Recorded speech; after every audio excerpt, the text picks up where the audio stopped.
مولا علی علیہ السلام کی زری متحرس کے اوپر کچھ اشعار لکھے ہوئے. ان اشعار میں سے جو پہلا اس کا مصرع ہے اس میں یہ ہے کہ اے علی اگر آپ کا نور صلب آدم میں نہ ہوتا لما قیل للملائکۃ لآدم اسجدوا، تو پھر ملائکہ کو یہ نہیں کہا جاتا کہ آدم کو سجدہ کرو.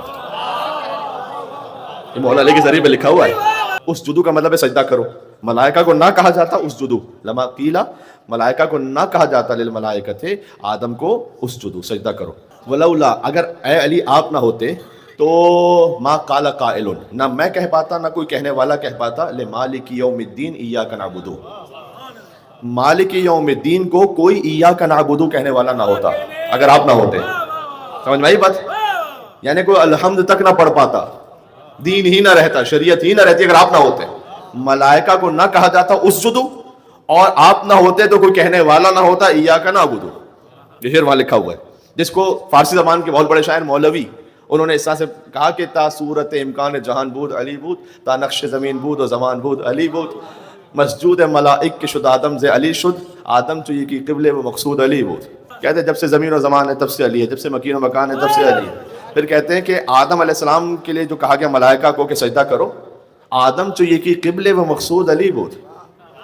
آدم تو فقط قبلہ تھے، نیت میں علی ابن ابی طالب تھے، اس لیے کہ علی کا نور تھا آدم کے صلب میں. آدم تو یہ کی قبل و مقصود علی بود.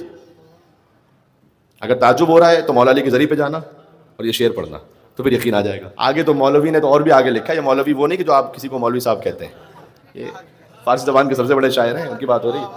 کہتے ہیں استاد زر ساز بے داؤد علی بود، ہم یونس ہم یوسف ہم ہود علی بود. کہ داؤد علیہ السلام کو زرا سکھلانے والے بھی علی تھے، اور یونس بھی علی تھے، تو یوسف بھی علی تھے، تو ہود بھی علی تھے.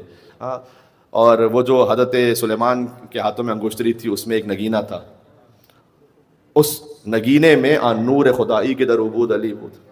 اس میں بھی جو ایک نور خدائی تھا وہ بھی نور علی ابن ابی طالب علیہ السلام کا. پھر کہتے ہیں کہ عیسیٰ جیسے ہی وجود میں آئے تو فوراً انہوں نے حضرت مریم کی گود میں بات کی ہے نا، عیسیٰ بے وجود آمد و فی الحال سخن گفت. عیسیٰ جیسے ہی وجود میں آئے تو فوراً گفتگو کرنے لگے. نطق و فصاحت کے در عبود علی بود، نطق و فصاحت کے در عبود علی بود. جو عیسیٰ علیہ السلام میں نطق و فصاحت ہے وہ بھی علی ہے. پھر کہتے ہیں ایک منزل رہ گئی ہے، آدم علیہ السلام، نوح علیہ السلام، یونس علیہ السلام، یوسف علیہ السلام، ہود علیہ السلام، سلیمان علیہ السلام، موسیٰ علیہ السلام، عیسیٰ علیہ السلام. پھر کہتے ہیں آن شاہ سرفراز کے اندر شب معراج. عشق کی زبان تو آپ سمجھتے ہیں، فارسی پوری نہ بھی سمجھ پائے تو عشق کی زبان تو سمجھ ہے نا. آن شاہ معراج کے اندر، آن شاہ سرفراز کے اندر شب معراج با احمد مختار یکی بود علی بود.